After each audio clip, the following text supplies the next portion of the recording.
What is Pinlock, and is it worth your hard-earned money? Let's talk about that.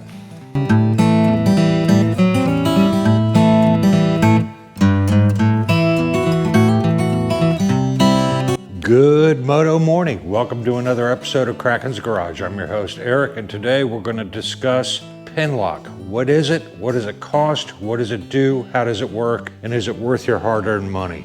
We have lots to discuss on this one, so I hope you hang in there with me and you learn something today about Pinlocks. Let's get cracking. On today's example, I'll be using my Scorpion EXO R1 Air helmet and talk about the Pinlock feature that's available on this particular helmet. Those of you that have been riding for some time have experienced the frustration of your face shield fogging up. Think of a steamy hot morning or a really crisp cold morning, a lot of moisture in the air. As you're exhaling, your face shield absolutely just fogs up. And it reaches the point where it becomes a safety hazard because you're limiting your visibility as you're scooting on down the road. What Pinlock is an anti-fog system of a secondary face shield that attaches to your existing face shield. We're going to talk about how that works. It's a two-part system. You need a face shield that is Pinlock ready, and we'll go into detail on that in just a second. And then you need a secondary windshield that will fit inside your existing shield, and it acts like a dual pane. Now there's two parts to this system. The first is your existing face shield, and if you take a look right here, you must have these actual pins on your helmet. Not all helmet face shields come with them. So if this is important to you, take note of this when you're looking at descriptions and looking at videos of your next helmet purchase. This may be a deal maker or breaker for you.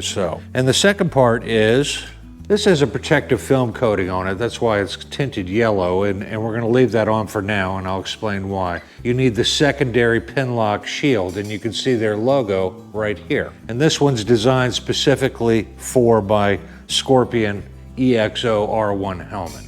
Some helmets come with the complete Pinlock system. In this case, when I did my review of the Scorpion helmet, it did come with the complete system. So all the face shields come completely ready to install a Pinlock. Now if you take a look, I put on this Erodium shield and it is not Pinlock ready. That is something to take note. It is only available on the light smoke, dark smoke, and clear shields for this particular helmet. The Pinlock face shields that you need to buy to go to your helmet, if it did not come with one, are helmet specific and model of helmet specific. So if you have an Arai, you have to go to Arai and buy it. If you have a Shoei, you have to go to Shoei and buy one for your RX 1200 or whatever helmet you own. So they are very specific to your helmet. Most modern face shields that come with every single helmet have a protective coating on it, and it's a chemical applied coating on this actual windshield of your helmet that will scratch and wear off over time. Therein lies the problem. So a year from now, after you've wiped it down 1,400 times, getting bugs and debris off of it and things of that nature, that anti-fog agent actually wears off. Much like you would use Rain-X on your windshield or something like that. That is a chemical agent added to the surface to prevent fogging or water beating up. Now where Pinlock comes in with this technology is, it's much like the windows on your home. If you take a look at your glass windows on most modern homes these days, they have what's called an IGU, an insulated glass unit. You have two panes of glass with an air pocket in between that's sealed. That's exactly what the process is that's happening here. Once you place this on your windshield, you have an air pocket between this and this, and it creates an insulated unit in between. What most people don't know is the air pocket in between the two panes of glass on your home or in this helmet of the shield actually is a wonderful insulator. It's fantastic technology. The actual Pinlock shields are actually quite thick. They're porous, so they absorb moisture. And on the inside, the part that will actually affix set up against your actual shield of your helmet has a thin bead of silicone going all around it, as you can see right here. And what that silicone does, when it presses up against the polycarbonate of your face shield, it forms that air pocket seam and it works amazingly well. Now, while you're handling your Pinlock shield, do not touch the surface that goes up against the face shield of your helmet. That would be the side with the silicone bead. You're going to get fingerprints and grease from your fingers on there, and it'll be entombed in there when you seal it up. So you can always go back and clean it. Which reminds me, how do you clean a Pinlock face shield? You must use warm water and soap with a little bit of soap. Kitchen soap from your kitchen sink will work just fine. Very diluted soap compound. Don't use paper towels to wipe it down. Use a nice soft cloth to wipe down your windshields on a regular basis, whether it's the regular windshield or your Pinlock. Now, to install your Pinlock, you need to bend this out. And what most people do is kind of tuck it under their arm. Make sure the silicone seal is facing inwards. And we're going to slip this on the first notch, tuck it under our arm, squeeze it out flat, and then we're going to see if I can get in closer. We're going to hook it on this one right here and then let it flex back. Now, if you take a look, the seal, kind of run your thumb over it all the way around that silicone bead and get a nice firm seal. We left the protective coating on so that we wouldn't get any fingerprints on it, and we'll peel that up, and now you have a nice clean sealed face shield.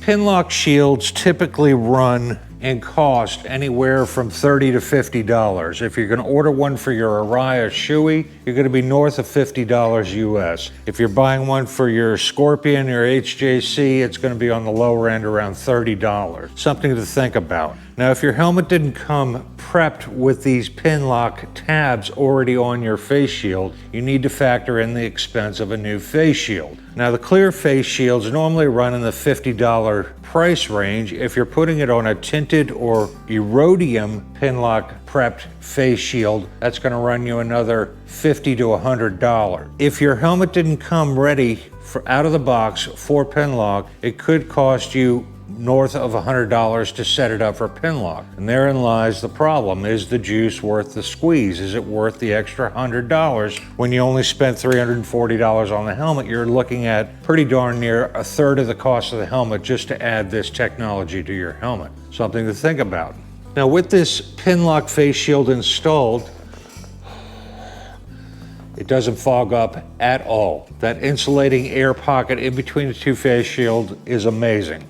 Pinlock face shields come in different colors as well. Let's say you wanted to put a dark smoke shield on your helmet. You actually can buy a Pinlock in dark smoke and actually just add it to your clear and you're off and rolling. They also have light tint, they also have high vis orange, and they also have high vis yellow. The high vis orange is more directed towards low light conditions, and the high vis yellow is normally used for rainy or misty days. That's why a lot of snowboarders and skiers use those type colors, but I rarely, almost never see them on the road in my travels with other motorcyclists using those colors. The Pinlock technology has been around since 1978, but it wasn't available to North America until, I want to say it was 2005. It's about 16-year-old technology for America, Canada area. Pinlock technology is a solid, proven platform to help people with fogging on their face shields. People that commute in wet environments, think about Pacific Northwest, Seattle, Oregon, or London, areas of this nature where you get a lot of humidity, you get a lot of moisture in the air, a lot of temperature swing, climate changes. They have a serious problem with fogging of their lenses. So this is a solid solution for them. Most of us that have been around the barn a few times already know about Pinlock, so there's no news flash here for anybody. So this video is more aimed at the newer rider that may not even know this technology exists for a problem that they're experiencing. So I hope this enlightens a few out there that you do have options out there for your helmet. So once again, when you're shopping for a new helmet, carefully read the description of the product of the helmet that you're getting ready to buy. And is the face shield Pinlock ready, or does it even come with a Pinlock thrown in as well? That may weigh your decision to go one way versus the other for a particular helmet you're looking at purchasing. So what's Kraken's thoughts on Pinlock? I live in a humid area. I get a lot of moisture here in Virginia. That's a fact. Truth be known, most people don't know this, but it rains more here in Virginia than it does in Seattle. Seattle gets that slow drip, mist, fog almost every day. Virginia, we get what I call frog stranglers, and most people don't know what I'm talking about on a frog strangler. It rains so hard, I'll get 2 inches in an hour that the roads start flooding out and the frogs start drowning. I'm joking, of course. That's why I call it a frog strangler. So we get a lot of rain and moisture here, and as a result, what's more important to me is to have the ratcheting system, and can I ratchet my helmet up 1 notch? That's all I need. 1 notch to get some air flowing up through there when it's excessive fogging going on in my helmet. That 99% of the time cures it for me. My biggest gripe against Pinlock is I've installed it, and you install it on your helmet. I have this nice now border around my face shield. It's like looking through a window on an RV or something. It just annoys me that I have forfeited some of my peripheral vision for the sake of adding Pinlock. Now, if the helmet comes with it, I will use it until this one scratches up and needs to be replaced. Then I probably won't replace it, and I'll toss it in the trash.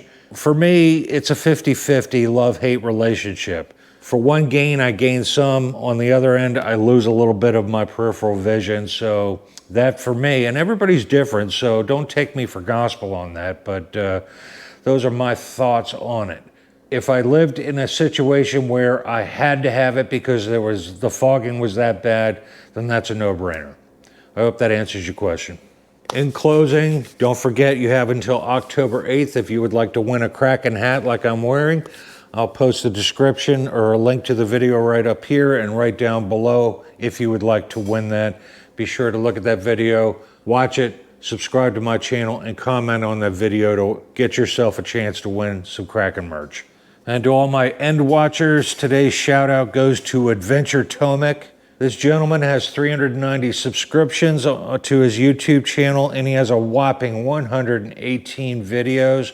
My man is grinding. He's putting out content for his viewers. He's putting in the hard work. He does motovlogs, rides, how-to videos, reviews, and he's rocking a Kawasaki KLX 650. He does a lot of ADV riding up in Colorado. He does some serious off-roading. If you're into ADV riding or thinking about getting into it, this is the man to go see. Go check out his channel. If you happen to like his channel and you sub to it, show him some love. Tell him Kraken sent you.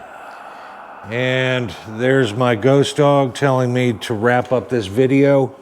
If you like this video, give it a thumbs up. If you didn't like it, give it a thumbs down. If you want to see more in the future, hit that subscribe button right down there in the corner. And remember, folks, go riding. It's good for you, and I'll see you in the next one. Peace.